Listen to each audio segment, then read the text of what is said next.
पूरा एपिसोड देखने के लिए ZEE5 ऐप डाउनलोड करें। रणबीर को मौत के मुंह में ढकेल कर आ गई यहाँ पर भगवान के सामने हाथ जोड़ने। गोली लगी कैसे रणबीर को वहाँ पर? हाँ? और वो क्या कर रहा था वहाँ पर? तुम क्या कर रही थी? अच्छा, रणबीर को गोली लगी तो हमें फोन क्यों नहीं किया? फोन कर देती तो हम रणबीर को इस कंडीशन में पहुंचने नहीं देते। लेकिन नहीं, तुम्हें तो महान बनना था। महान नहीं बनी हो तुम, गुनहगार बनी हो हमारी रणबीर की। तुम कुछ बोलोगी इसे? I'm सॉरी, मैं आपको कॉल नहीं कर पाई। रणबीर को अचानक से गोली लगी और बहुत खून बहने लगा और वो बेहोश होने वाला था, पर मैं नहीं चाहती थी वो बेहोश हो, क्योंकि अगर वो बेहोश होता तो कॉम्प्लिकेशंस और बढ़ जाती, उसकी हालत बदतर हो जाती। तो मैं उससे बात कर रही थी, कंटिन्यूसली उससे बात कर रही थी कि उसका ध्यान भटक जाए और वो मुझसे बात करे और बेहोश ना हो। उससे बात करते करते मैं खो गई। मुझे समझ में नहीं आया, कुछ सोचा ही नहीं कि मैं किसी को कॉल करूं या कुछ भी नहीं। मन में कोई ख्याल नहीं आया, बस उसे मुझे होश में रखना था, इसलिए कॉल नहीं कर पाई आपको। हॉस्पिटल में आके फिर कॉल की। I'm सॉरी, मुझे माफ कर दीजिए।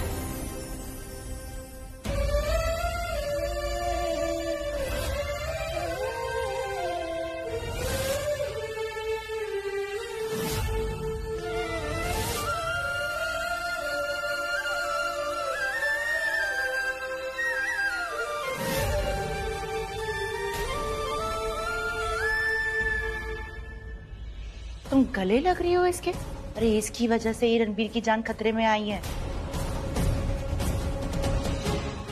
मुझे नहीं पता कि जहाँ गोली लगी वहाँ क्या हुआ था, लेकिन मुझे ये जरूर पता है कि यहाँ क्या हुआ था। मुझे रिसेप्शनिस्ट से पता चला कि कैसे प्राची ने रणबीर की जान बचाकर उसे यहाँ ले आई।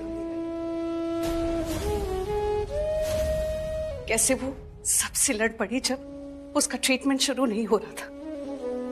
इसकी बात करने के बाद ही डॉक्टर ने बिना किसी पेपर वर्क देखे रणबीर का ट्रीटमेंट स्टार्ट किया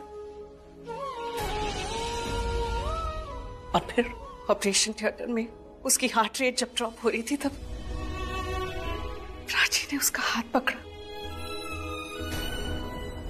उसका हाथ थामकर जैसे उसकी उखड़ती हुई सांसें थाम ली। डॉक्टर रणबीर को स्टेबलाइज नहीं कर पा रहे थे, तब प्राची ने उसका हाथ पकड़ा और जैसे ही प्राची ने उसका हाथ पकड़ा, Ranbir was absolutely fine. His condition was stable.